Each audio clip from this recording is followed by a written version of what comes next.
So, Ellen, how is your day going so far? So far, good. So far, so good. You're already ahead. It's afternoon for you. It is already afternoon for me. Absolutely. I did a little updating on the presentation. I gave a similar presentation to this a few weeks ago, maybe 2 weeks ago. But it was focused on the high persuasion part. There wasn't some of these other things with the three mistakes and everything. Okay. We did well with it.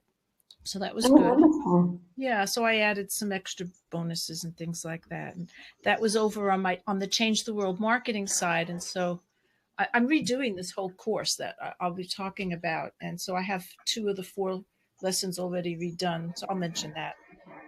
But I'm really excited about the update. Oh, So that's great. I had created it. Oh, So, welcome, Mike.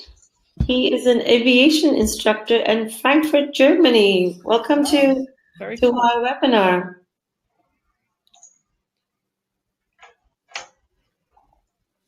This Ellen is so exciting for me because through these webinars we get to meet people from around the world. Yep. Ordinarily, we're just stuck in our own place. It's a great way to travel without traveling. It's true. And doing webinars is a great way to reach people from all around the world. When I talk about webinars per se, which I won't necessarily do today, but I had an experience. For the last few years, I've done an event called Outstanding Presentations Workshop, and it's not free anymore, but the first 2 or 3 years it was free, and we got a lot of registrations. And the second year we got 3,000 registrations from 97 countries. Wow. Yeah, that was like really amazing. And yeah, and every once in a while, just usually via email, I'll be in touch with somebody from a place that I'm scared of, like South Sudan or Syria. Right.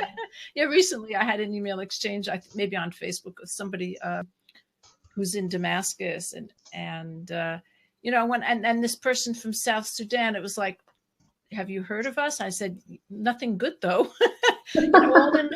All the news is so terrible. And he had just graduated from college in like a technical field and needed to do a presentation, and that was how he came to me. And it was like, really, people in Wonderful. South Sudan are doing that? So we just hear the bad news. I think that's true, and it's not that that isn't true, but there There's a lot of definitely. good stuff too that can be shared, I believe. Yes, So I yes, want to exactly. welcome Sarah. Sarah is a training officer from Jefferson City, Missouri. Welcome, Sarah. Welcome. So we will get started shortly as soon as we'll give a few minutes for people to join. We have Jyoti Prakash from Bangalore, India. Welcome, Jyoti. Hi, Jyoti. Jyoti means brilliant or light. Yes, very good. You know about your different cultures. I know a little of some standard Sanskrit words, that are common, I guess. From Jyotish is where I know it from. Okay. So just to let you know, my name is Seema, and we have Ellen, our presenter, online with us. That we're just talking, chit-chatting a little bit.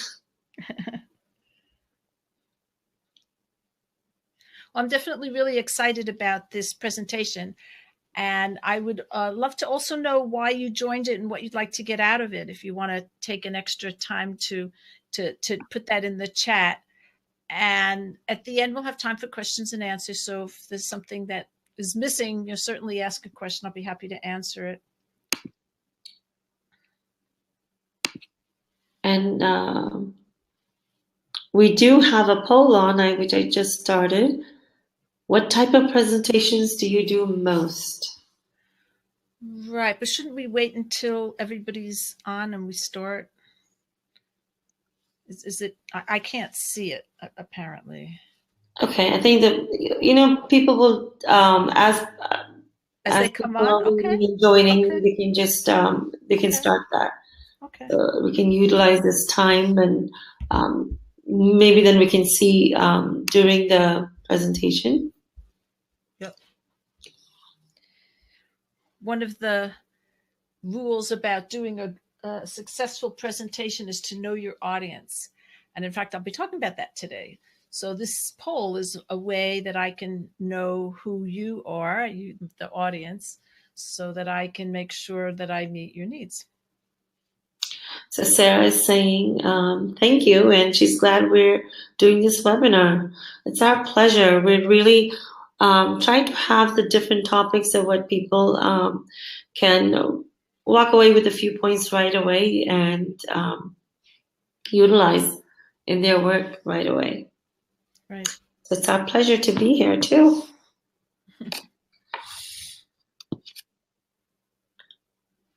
Okay, we'll just give another minute or two. It is 11 a.m. and I do want to be conscious of people's time. It's about 11:30 p.m. in India. Yeah, it's a big difference. Yes, so thank you for joining us this late. I remember doing a group coaching program, and I did it. I guess I did it in the evening, and we had somebody who was attending from Africa. It was 3 a.m, and he just made every session. It was like, oh my gosh.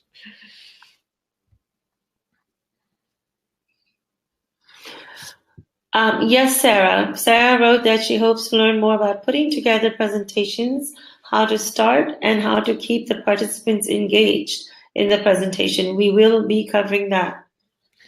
Yeah, I don't know if I'll talk too much about starting, but that certainly would be a great question for you to ask at the end. But definitely talking about putting together a presentation that keeps the participants engaged. Absolutely.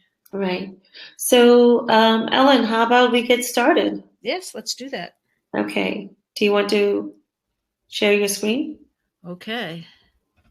Let me make sure I have the right thing displayed. I think I do. So.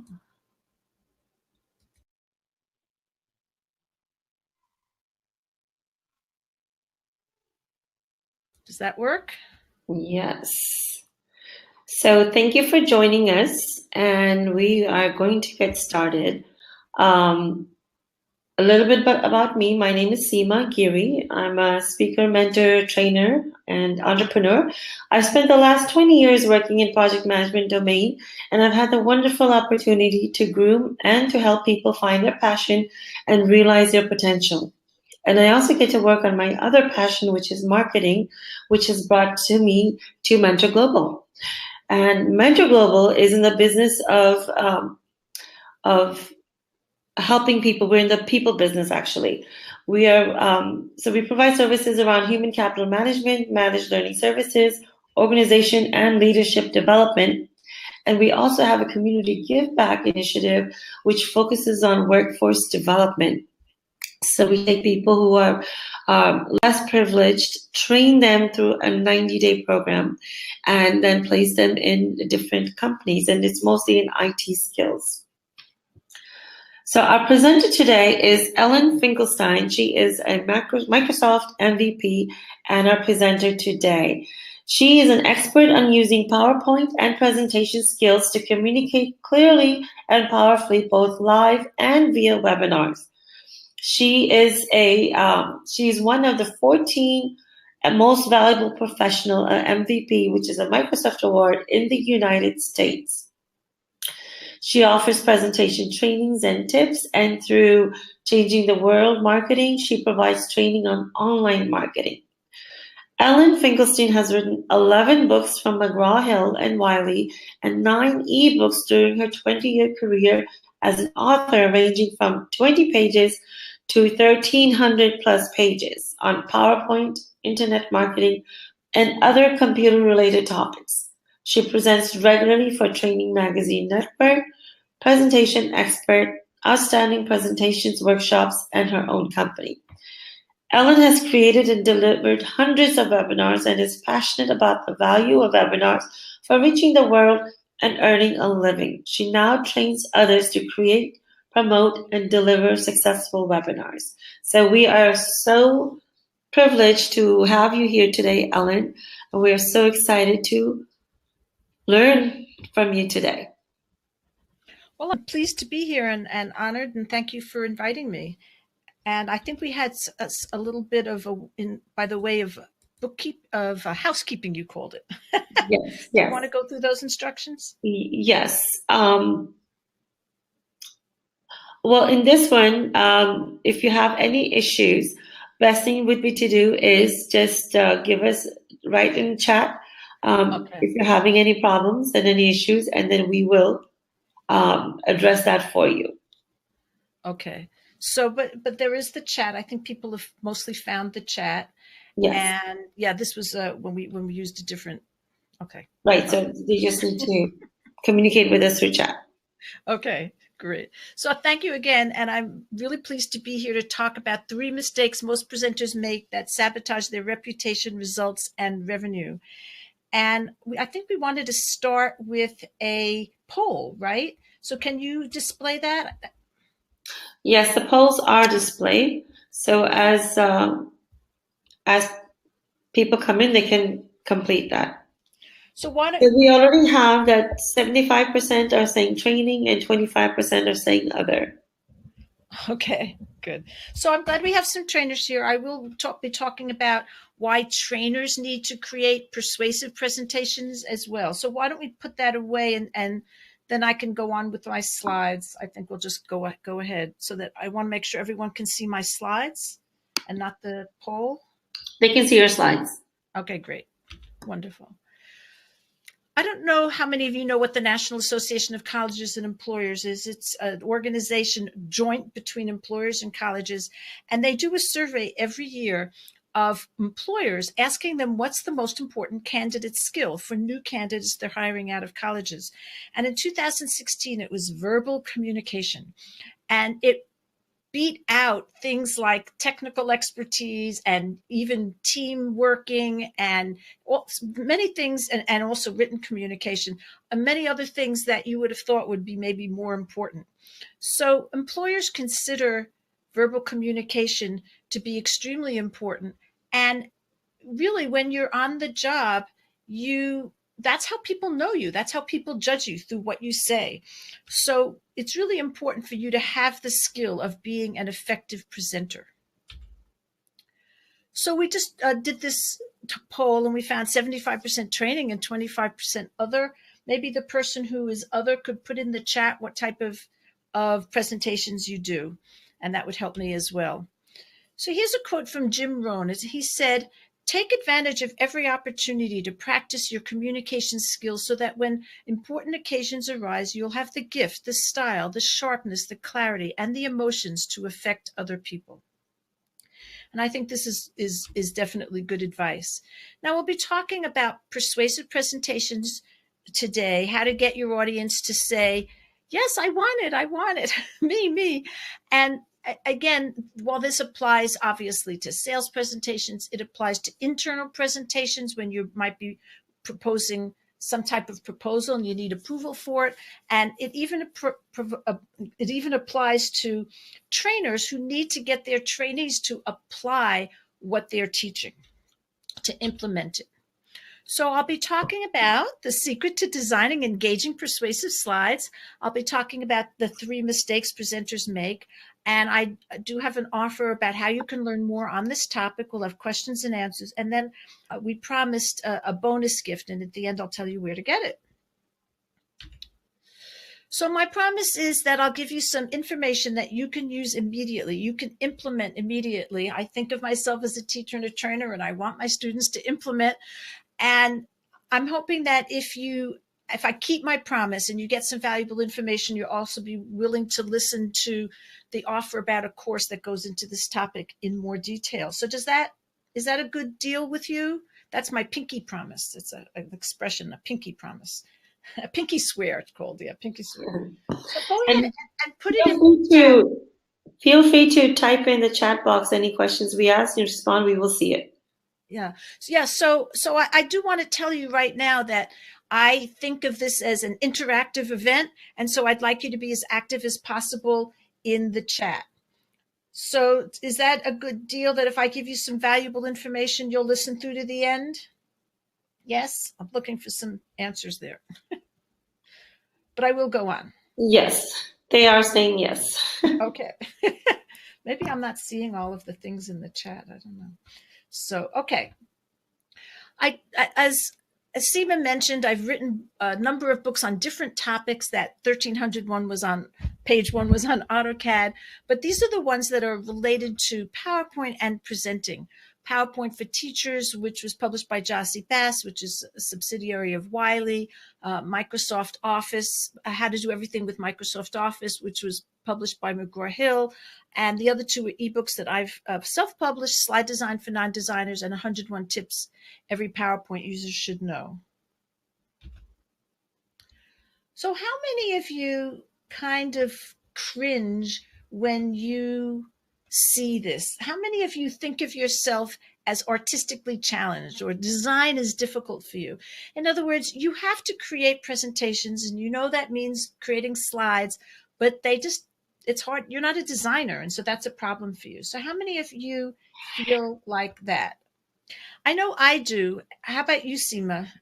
I certainly do. Okay. So usually when I do this, about half the people say that this is a problem for them. And, there are some designers as well. But this is certainly something that's a problem for many, many people.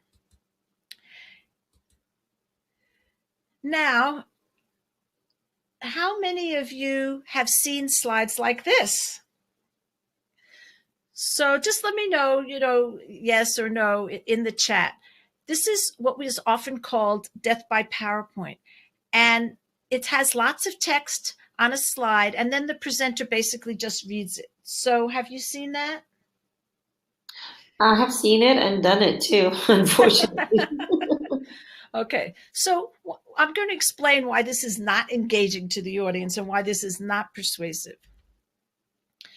I want to tell you a story about an experience I have, and Mike says, "Oh my God, please no more." So I want to tell you the story about, I guess by now it was January 2004, but around that whole period of time, a period over maybe 3 years, I was writing a quarterly article for a magazine called Presentations Magazine. It was a print magazine, not published anymore. I don't know if there are that many print magazines published anymore. And one of the articles I wrote was called Presentations Without Bullets. And the slide that I just showed you here, those dots at the left side are called bullets. And so it was a great topic about how to avoid death by PowerPoint. And in that article, I had a picture of a slide that didn't have any bullet points. But even though I didn't realize it, it was a really ugly slide. And so the next month, I opened up the magazine and looked in the letters to the editor, and someone had written a letter to the editor that they published that said, "How can you publish such a bad example of a slide? It has no focus. Please give us better examples." And so this picture that you're seeing on the slide shows you how I felt. I was mortified. I was horrified. It was the most embarrassing thing. And I still can kind of feel the pain in my heart that I felt from that.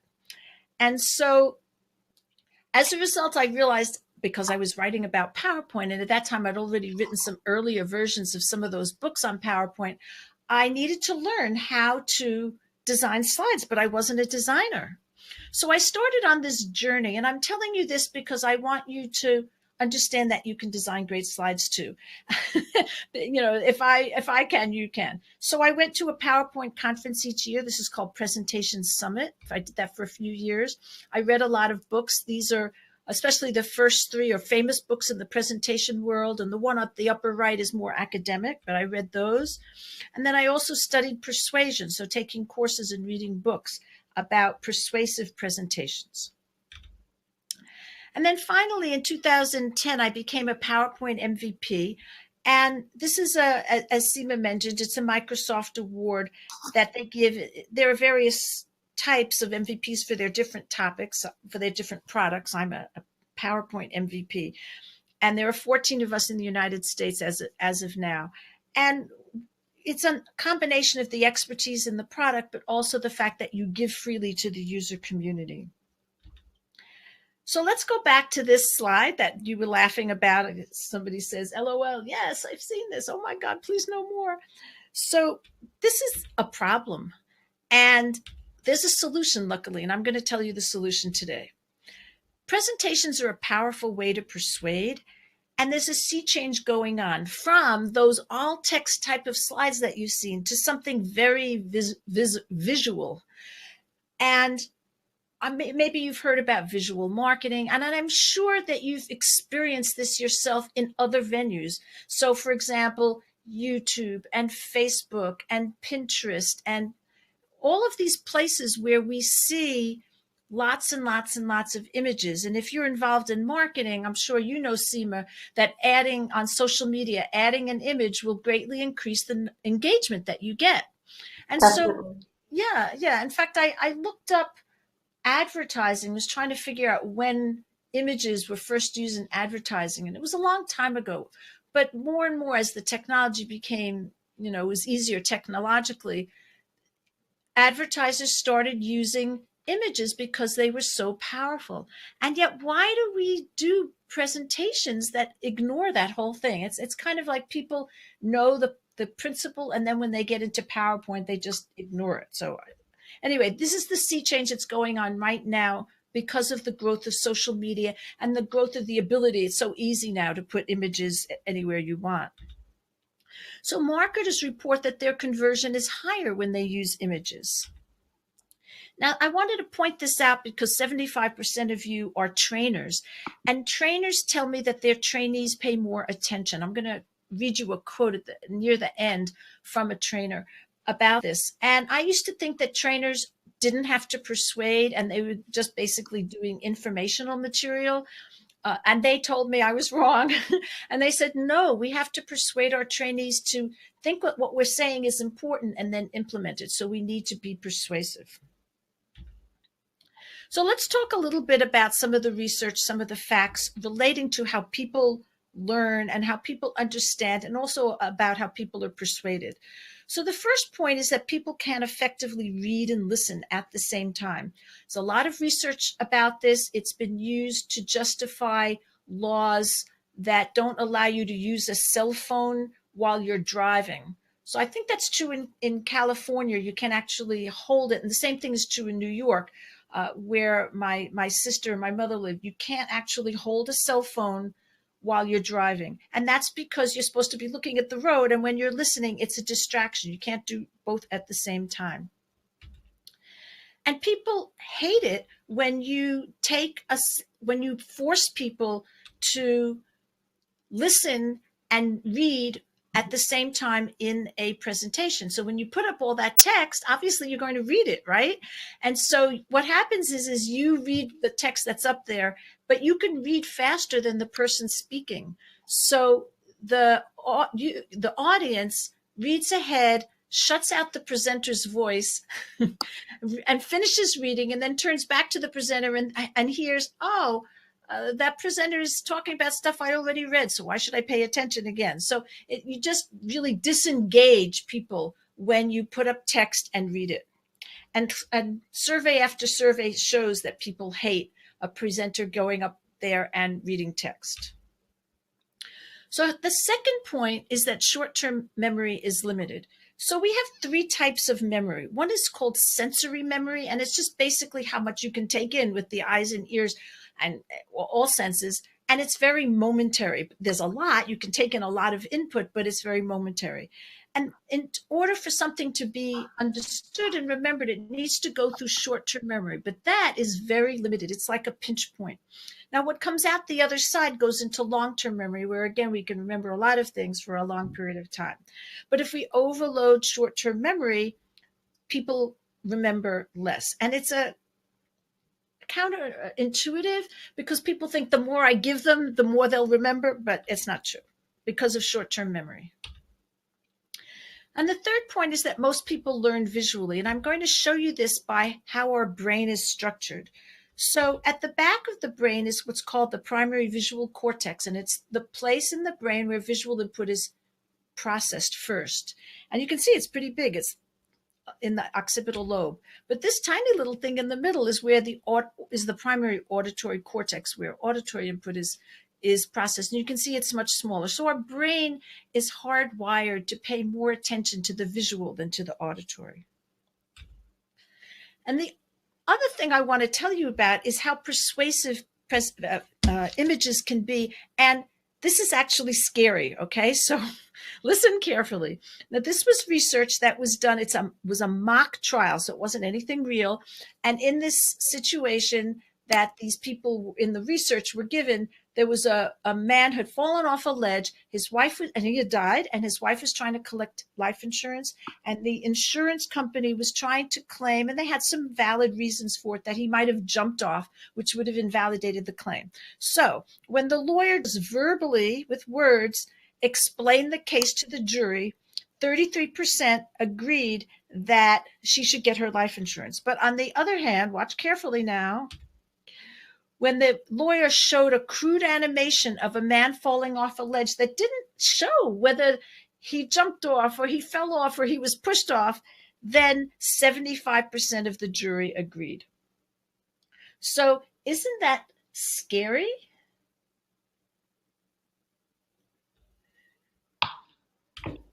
So the last thing is that decisions require emotion.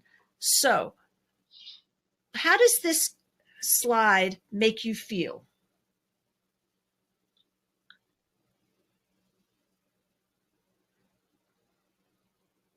Anybody? You, Seema? Well, it makes me feel really happy. Yes. So slides like this make you feel something. And we're very attuned to people's faces. So when you see happy people, it has an effect on you. You feel it. Now, how does this slide make you feel? Nothing. I'm waiting for something. Exactly. There's just no feeling it at all. And yet the message is the same. And so when the point is that this is, again, some scientific research that it's a little unpleasant to talk about, but when people have the part of the brain removed where they feel emotion due to, let's say, a tumor or some kind of accident, then they can't make decisions because nothing ever feels right to them. So this emotional thing and this making decision is very connected. And so when we don't include emotion, people can't make decisions. Even the decision to implement some training you need to have that feeling there. So why do so many presentations fail? Well, people can't effectively read and listen at the same time. Short-term memory is limited and words aren't as powerful as pictures. So I'm summarizing now what I just showed you over the past few slides. So what you want to do is turn death by PowerPoint into life by PowerPoint. And here's a simple technique to do it. I call it the tell and show method. It's based on some research by Michael Alley at Pennsylvania State in the School of Engineering. And he showed different students different types of slides and then tested them on the subject, the subjects having to do with engineering. And what he came up with, he called assertion evidence, and that you make an assertion, a statement on the slide, and then you show the evidence for it. And I think tell and show is just a snappier expression for it, but it's just like the boys' picture book. So you can see that on one side, there's text that tells the story, and the other side, there's a picture that shows the story. So you tell it and you show it. You tell it and you show it. Now, a corollary is to put 1 point on a slide. Now, I'm not saying that it's always true. And when you're doing training, for example, there's a lot more information to get out. So there will be some more text on a slide. And one of the things you got a free download when you register, which I'm going to show you how to use, shows ways that you can combine text and images as well. But as much as possible, put 1 point on a slide. So the tell and show method solves these three problems of poorly designed slides. Remember the first one, people can't read and listen at the same time, so it puts just a heading on each slide. Short-term memory is limited, provides content in short chunks. Words aren't as powerful as pictures, uses powerful images to persuade people. So when you use the tell and show method, you just solve these problems. So unlike what we see all the time, don't put what you're going to say on the slide. It doesn't actually have to be there. You can say it, but you don't have to put it on the slide. You don't have to use the slide as a teleprompter so that you don't make people read and listen at the same time.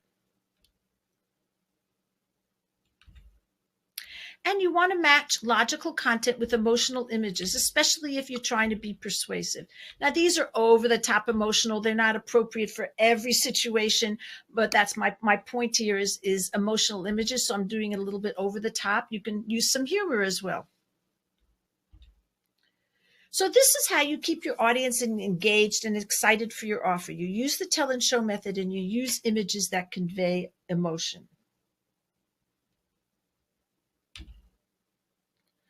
So remember, you got this download, which was a file that had 4 layouts that always look good, some easy text and image layouts, and even 4 animation templates that I just tacked on. So all you have to do is go into that file and you click on the text, and a text box will open out on the left. And if it doesn't, there's a little arrow that you can open it up, and you can just change the text. You can replace the text anything you want. You can just press enter to add another item. You can delete one to delete an item. So that's how you change the text in this template that you got. And you can also easily change the image. So what you do is you right click the image and you choose change picture, and that will open up a dialog box, and you choose the image and it will bring it in with the same type of formatting. So it's a good idea to use an image that is approximately the same aspect ratio. You know, if it's a vertical image there, then you want to replace it with a vertical image. And of course you can move things around. But this type of template will really help you, especially if you're not a designer, create slides that always look good. So now I gave you 3 points sort of problems that people have in their presentations, but now we're going to go into these 3 mistakes. So the first one is ignoring the audience. And as I mentioned at the very beginning, before we officially started, it's a really good thing to find out who the audience is. And that was why I did that poll, to find out that 75% of you are trainers and 25% is other. And so it really helps. And that way I can keep on mentioning as I go along about how this applies to training, for example. So you want to pay attention to your audience. And as much as possible, you want to know your audience. Now, sometimes that's difficult. If you're doing training, it's often fairly easy if they sign up and you can ask them questions in advance. You want to know what level of knowledge they have, for example, because you don't want to create training that's too simplistic or too complicated for them. So that's just a good example. You want to know, who are they? What do they know? What do they need? What do they want? And especially with a persuasive presentation, you really need to know their needs and wants, and doing surveys in advance is really helpful. You want to solve their problems. And this is true even in training. So I had a friend who told me a story that she went into a training situation at a company, and she was supposed to train on a certain topic. And as soon as she got in there, they said, if you do that topic, we are going to walk out because that's not what we need. And she was a little taken aback, but then she started having a discussion with them. Well, what do you need? What would help you? And so then she changed her training to solve their problems. So here's a simple formula to engage and persuade. You start with the problem, then you provide a solution, and then you validate the solution. And what I mean by that is you can talk about your experience, and you can talk about, give case studies, you can do testimonials, things like that that make people realize that your solution will be valid for them. But whether you're doing a proposal and you're trying to get approval, or you're selling something, or you're training, you need people to understand why there's a problem and then what the solution is. For training, the solution might be this information I'm giving you. This is going to solve a problem. And that will help people engage and buy into what you're doing.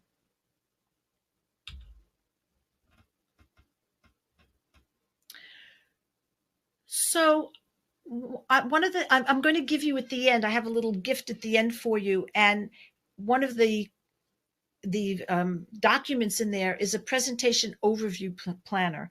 And it includes talking about the goal, who is the audience, and you just kind of summarize the whole thing. And it really helps you to start out so that you know that your presentation is going to meet the goal and that you don't go off into things that aren't necessary. So really valuable tool.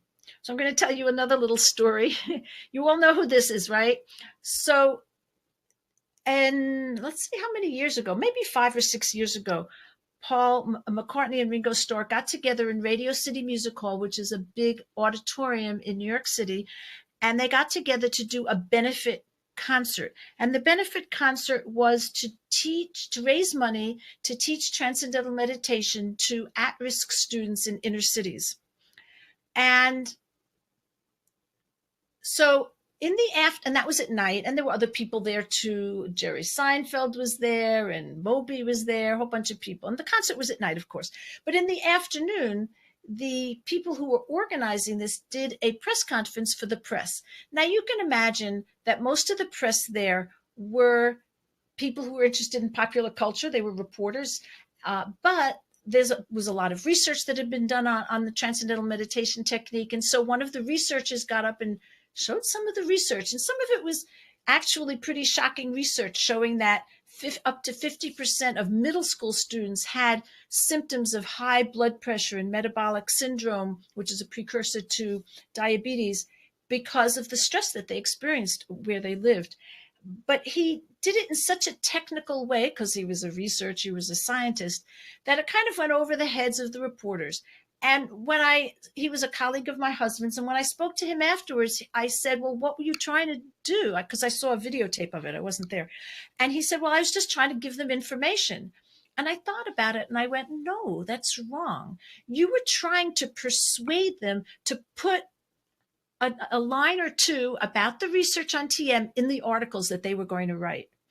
And so instead of it being just informative, because the popular culture reporters didn't care about that, he needed to persuade people so that they would put these in the articles. So if you get your goal wrong, your whole presentation misses the mark. Your message lands when your goal and the audience needs are aligned. When the two things are together, what you're saying and what they need meets. Okay, so number 2, not telling stories. People love stories. And there are lots of kinds of stories that you can tell. How you got here, how you learned what you know, case studies from clients, things like that. Like the story I just told about that press conference before the concert that Paul McCartney and Ringo Starr gave. So this engages and motivates people. So always find ways to tell stories. And finally, mistake number 3 is not preparing. So how many of you have been in the audience and you were listening to a presentation and it was really clear that the presenter had not prepared very well? Anybody had that experience? I certainly have. Yeah. And sometimes things are rushed, and, it can happen that you get told the night before that you have to give a presentation the next morning, something like that. But this can happen, and it's not great when you do this. So you might have had an experience that the person didn't really know what they were saying, or maybe the person went over their time because they never practiced and they had no clue. How many of you have had that experience, that the person had to rush through the slides at the end, that kind of thing? So that's very common. So here's a way that you calculate. So Mike says, for sure, we're giving a presentation made by someone else, not the presenter. Right. And in that case, and that's a very common thing, you just need to practice it and work on it together.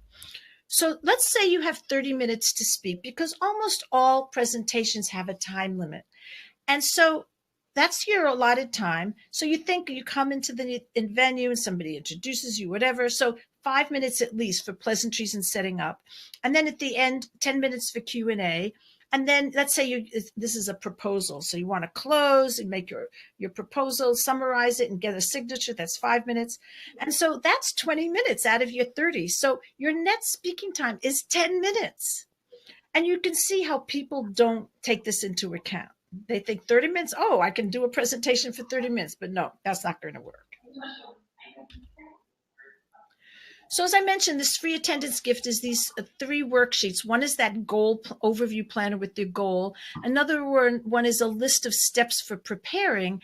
And the third one is a presentation storyboard. It's just a bunch of boxes, but it lets you plan in advance on paper what you're going to say and how you're going to visualize everything that you're going to say. The idea is you draw a little sketch of what image or what graph, chart, or what diagram you're going to use for all of your points. It's almost like a storyboard. It is a storyboard. Yeah, that's what I call it. It's called a presentation storyboard. That's exactly what it is. Yep. But people are used to thinking of it, that's how the old animated cartoons were done, the movies. Yes. They were storyboarded in advance. Someone wrote it out, and then it was finally drawn in the final phase. But even now, when a lot of this is done on a computer, somebody sketches this out to get a sense of how the whole thing flows and what visuals you're going to use. Mm-hmm. Yeah, absolutely. So I have some time for a couple of questions. Mike says, like editing smart art for that download. Yes, exactly. That's smart art, and it's just the same as editing smart art. So, and Mike also says difficulties when teaching rules and regulations to be followed, little room for pictures. So I don't know, Mike, exactly what you say, but I'm going to give you an example. So I did 2 things, I had 2 clients, and one of them was at the University of Buffalo, and she did training to scientists on the rules and regulations of doing research on human subjects. So there are federal laws and state laws and University of Buffalo laws. And her frustration is that the scientists, even though they knew they had to follow these rules, they hated them. They hated hearing about it. And she just knew that she was boring when she did the training. And trainers hate that. It's sort of like, the dentist hates the fact that he hurts his patients, and the same thing, the trainer hates the fact that you have to do training that's boring. So we came up with ways of getting around this. So for example, she talked about a committee that they had to get approval for things by. So instead of just putting the names of the committee down there, she actually went out and got photos of everybody and showed each person's name, because they knew who these people were. And it made it so much more engaging.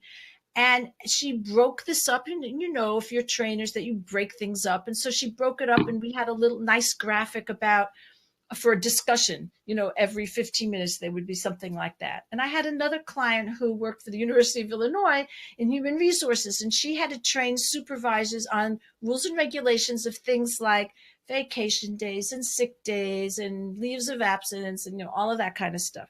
And again, we found ways to break it up into more slides and add pictures of people, employees, things like that, just settings of employees that help people engage and understand the principles. So, for example, we talk about vacation. So picture somebody on vacation, and it's not like going to add that much to it, but yet it helps people feel these are supervisors, that this is an emotional thing for their employees.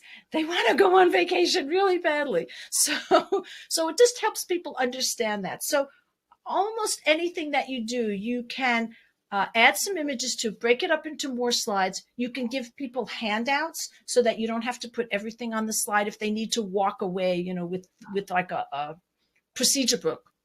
You don't have to put everything on the slide. And there are ways to break it up and to use images. So I hope that helped, Mike. So have you found this valuable so far?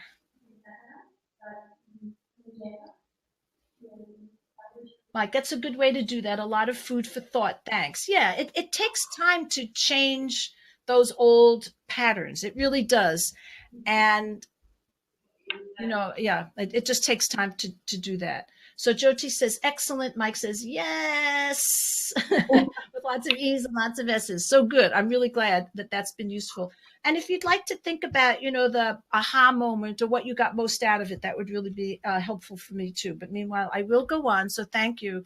So I'm taking from that I kept my promise to you. I gave you some useful information that you can use to create engaging slides, and to avoid those 3 mistakes, and to just understand the structure of a presentation, how to design a presentation, even if you're not a designer. And I think that those templates that you can edit will help you.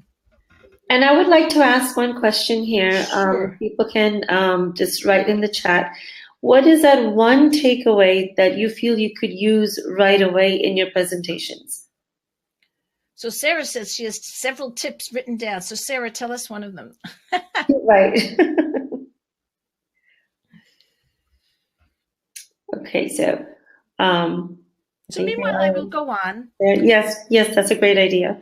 And I do want to tell you about a course. So thank you for your positive comments on this. I want to tell you about a course that goes more deeply into this topic. And it's a comprehensive course. I call it High-Persuasion PowerPoint Presentation Program. And it's 4 sessions. And you can check it out at ellenhelps.me/results. And the reason for taking a course like this is you want your audience to say, yes, I want this. So whether you're selling or whether you're training, you want people to be engaged and want to apply or take action. Basically, you want people to take action, whether you're selling or you're training. And the other thing that's important is that you have an important message. So it's not just a matter of selling or getting people to implement, but you want people to understand and remember what you're saying. So this is just a picture of the sales page, High Persuasion PowerPoint Presentation Program. And maybe you can put that link in the chat, Seema. Yeah. But I want to tell you a little bit about why high persuasion slides are so important. So if you're selling, you can sell more. We talked about that. But you can engage and persuade your audience better. We talked about engagement. How you can help more people, look more professional, save time. So let me talk about that saving time, because I didn't really talk about that.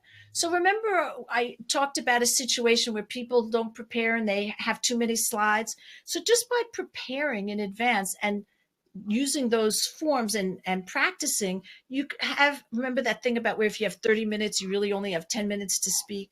So people spend a huge amount of time creating slides that they don't have time to show. And when you prepare in advance and think about your goal, you actually save wasted time. Impress and amaze people, be more self-confident, because when you have slides that and a presentation, not only the look of it, but the content of it that meets people's needs, you will be more self-confident and feel more confident that you're meeting people's needs. The example I gave was these trainers who felt so bad that they were boring. So if you can get around that, that can be a really positive thing for you.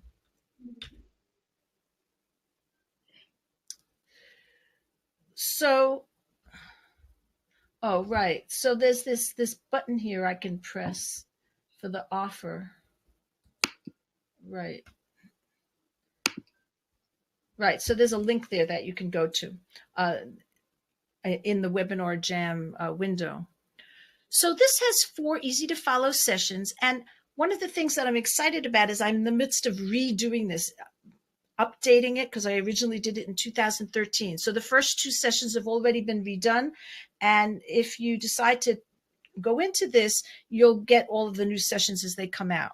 So there are 4 sessions. The first one is techniques of persuasion and preparation, because one of the things I really didn't talk about at all is the structure of a persuasive script and how to prepare in detail for success while saving time. So we talk about persuasion and preparation. The second one is a little bit more in line with what we did today, creating persuasive images, how to find, how to choose and format the most persuasive images. Then I talk about text and slide setup secrets, how to use text without boring your audience, and how to quickly set up professional slides. Again, saving you a lot of time. And finally, amazing animation plus technology tips. So how to use animation. In fact, on Friday, I'm giving a presentation for the Training Magazine Network on animation and how to use animation so that it doesn't distract people. So it actually helps people to understand and remember what you're teaching. So there's a way to use animation and a way to not use animation. So I talk about that, and you'll learn a lot about animation and also how to use presentation technology like a pro, especially if you're giving webinars. That will be helpful. So those are the 4 sessions. And I have some bonuses for you, which I'm excited about as well. So one is a copy of my ebook. You saw that earlier, Slide Design for Non-Designers, which I sell for $20. And I have another ebook called The Lost Art of Persuasion. It's very short, but it just goes into these principles of persuasion. I sell that for $10.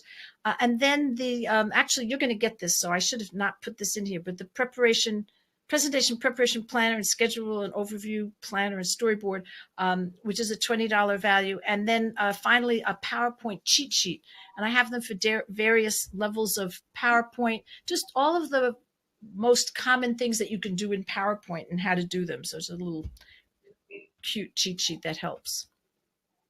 So that's a $274 value. And remember we talked about, I just mentioned this thing about breaking habits. So if you have this habit of just putting all the text on the slides, it's really helpful to go into this in detail and listen to a lesson and then apply it, and listen to a lesson and then apply it, and to break out of that old way of doing things and to instead to find new ways to present. So this course is guaranteed, has a 30-day guarantee. And since I'm going to be changing this so you get it over 4 weeks, but right now I think you're going to get it all at once. So whatever it is, you have 30 days to look at this. And if you're not happy with it, I will refund your money completely. So no risk there to buy that. So what I have 2 levels of this. One is 197. That was what I put up the value up at the top, which is the 4 video lessons plus the bonuses. And I also have a platinum level, which is silver plus 2 hours, one-on-one hours with me. So if you choose that, you will get an invitation to set up a time to meet with me, or 2 one-hour times to meet with you. And what I do is we use a webinar software where I can control your screen. And so you can have the presentation there, and we go through slide by slide, we make them over. And so we make them over, but you see how I'm doing it. So it's a combination of makeover and training, which I think is very unique. I really don't know anybody else who's doing that. So I have a discount for you. You can use the code HP100. So when you go there, you'll see a little box above the silver and above the platinum, and you will just put HP 100 and it'll take $100 off. So it'll be, the silver will go down to $97 and the platinum will go down to $397. So again, you can think about this in terms of one customer being worth it to you, but a lot of you are not selling. In a context of somebody selling something, the price of this course is often a lot less than the worth of one customer. So I guess for those of you who are trainers, I have to say, what is it worth it to you to have trainees who actually understand and remember what you're saying and implement your training? So obviously hard to put a dollar amount on it, but just think about it in that way. So I remember I told you I had a trainer and I was going to give you a quote from a trainer. So she's a corporate trainer. And she took the first time I taught this, I taught it live. And so she emailed me a month and a half later, and said, I just wanted to tell you the techniques you shared in the persuasion classes last month really worked wonders. Yesterday, I did a revised version of a training that I've done more than 70 times. Now, how many of you does that ring a bell? Like you do the same training over and over and over again, 70 times. I upgraded the slides using the techniques you taught. Although I presented the same statistics and information, the audience was visibly and audibly more attentive when I paired the stats with persuasive photos. So I think this speaks to what you said, Mike, about all of the text that seems to be there.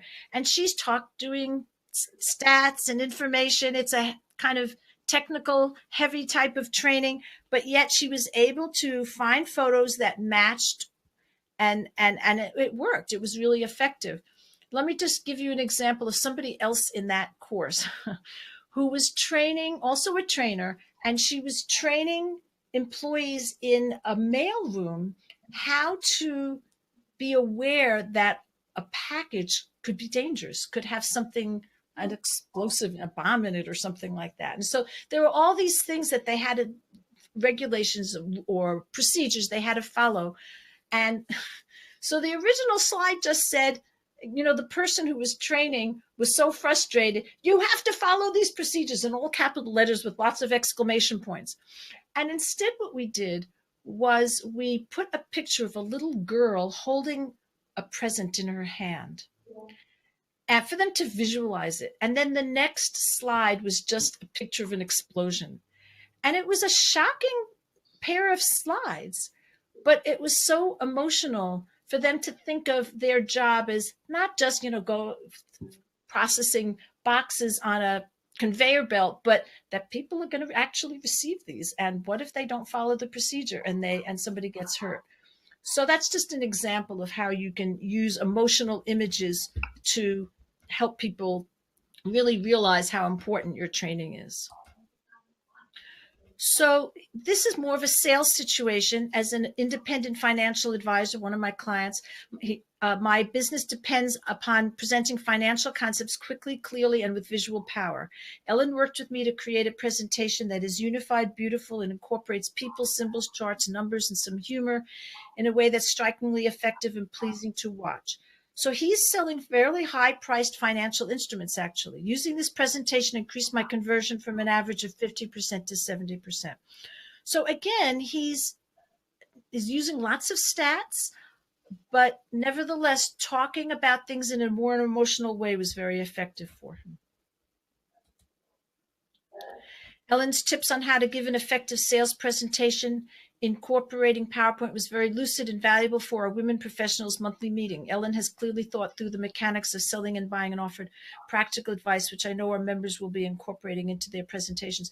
This was interesting because she works for a nonprofit, and it's an nonprofit educational organization, but they sometimes just feel like, oh, I'm just educating people. But they have a course that they really are trying to sell. And so it was hard for people to realize that they were trying to persuade people. They were trying to sell, even though it was nonprofit, because they felt so strongly about what they were doing.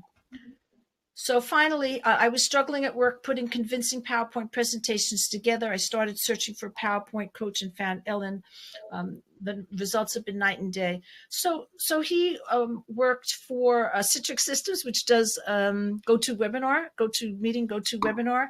and he actually was told by his supervisor that he needed to improve his presentations, and he was doing in-house persuasive presentations. And so that, we worked on them together. Oh, there was one more here. So I use online presentations with PowerPoint regularly as part of my sales process. I thought I was doing everything right until Ellen showed me the real power of persuasion with her rock solid, easy to follow system. And that's basically the tell and show method. So, and I taught him, I did a lesson that was very similar to this, and then he bought the high persuasion course. From now on, I'm using nothing but Ellen's presentation formula to generate serious interest from my audience. Thanks, Ellen. So I wanted to add some more bonuses, because the bonuses that I had up before, like the ebooks and stuff, information isn't everything. And so I wanted to give you something that was a little bit more useful. And so one is a list of 90 plus free and low cost stock photo sites that you can use to get images, some slide templates. And if you buy today, the big ones are, if you buy today before, I guess, midnight tonight, I'll spend some time reviewing your slides. You'll send me slides and I'll review them and make specific suggestions. And if you buy now, like before the webinar ends, I'll also review your script. So this applies less for training than it would for a sales presentation, actually. But if you have something that's, not a full day long presentation of training, something like that, where you have a specific goal, then I will review your script. And that's a $997 value. Plus, we have a Facebook group where you can post examples of your slides and things like that. And that's a really valuable community. And I'm in there also. And so you get some feedback. And that's an ongoing thing. And so that's an 1,862 value. And then just the first 3 people who buy will get platinum for free. So you'll add, instead of paying 97, instead of getting the $97 value one, you'll get a $397. So it's an extra $300. It's a $300 more thing. So we'll make an appointment and I'll spend up to 2 hours with you one-on-one. So you can click that offer in the Webinar Jam window. It just says buy now, and you'll go to that page. And don't forget to put the HP100 code in there. So this is you. You had something to say also, Seema, right? Yes. So before I say about this, what I would like to just interject is that I have noticed that depending on what certain words, where you place it in the sentence, and how you talk about it makes a huge difference on people, on your audience understanding. And I think those are some of the things that you get to learn from your program as well.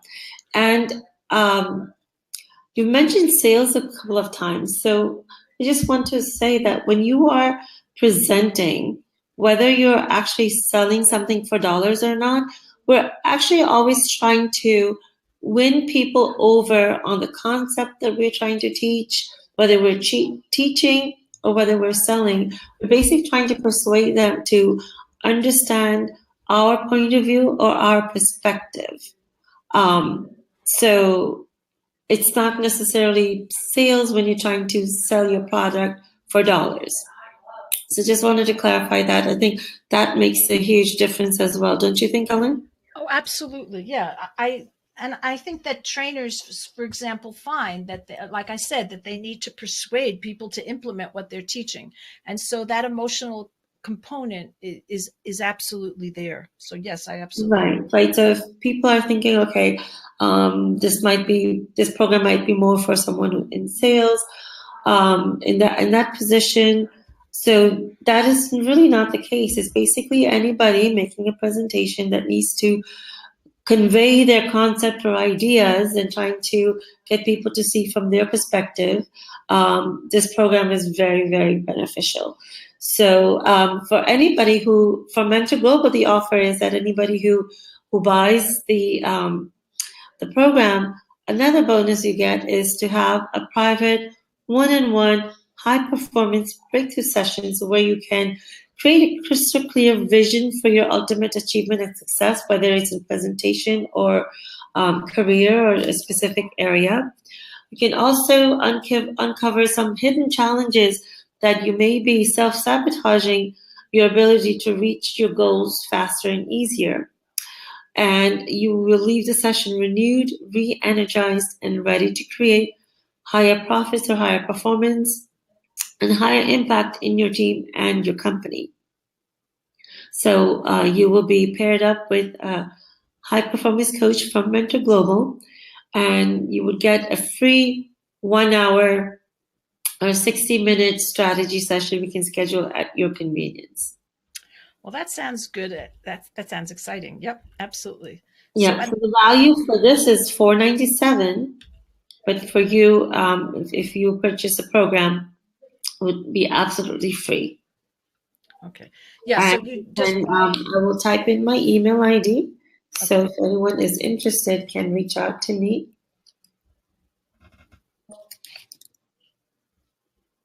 And we can set you up. So if anyone has purchased it, it would be great if you can write on the chat box so we can welcome you to the program. And while we're doing that, if anyone has any last-minute questions, we would be happy to answer that as well. Yeah, so Sarah said use the tell and show method. You don't have to put on the slide what you're going to say. Mike said find emotions in paragraphs. That sounds like a plan to follow. Thanks for the advice. Good. I'm always glad to help a trainer be less boring. So let's see what we have up here. Yeah, so this is just during the webinar. Any other questions? It doesn't So seem Mike to says, be thanks for 1 hour full of information on presenting. You're very welcome.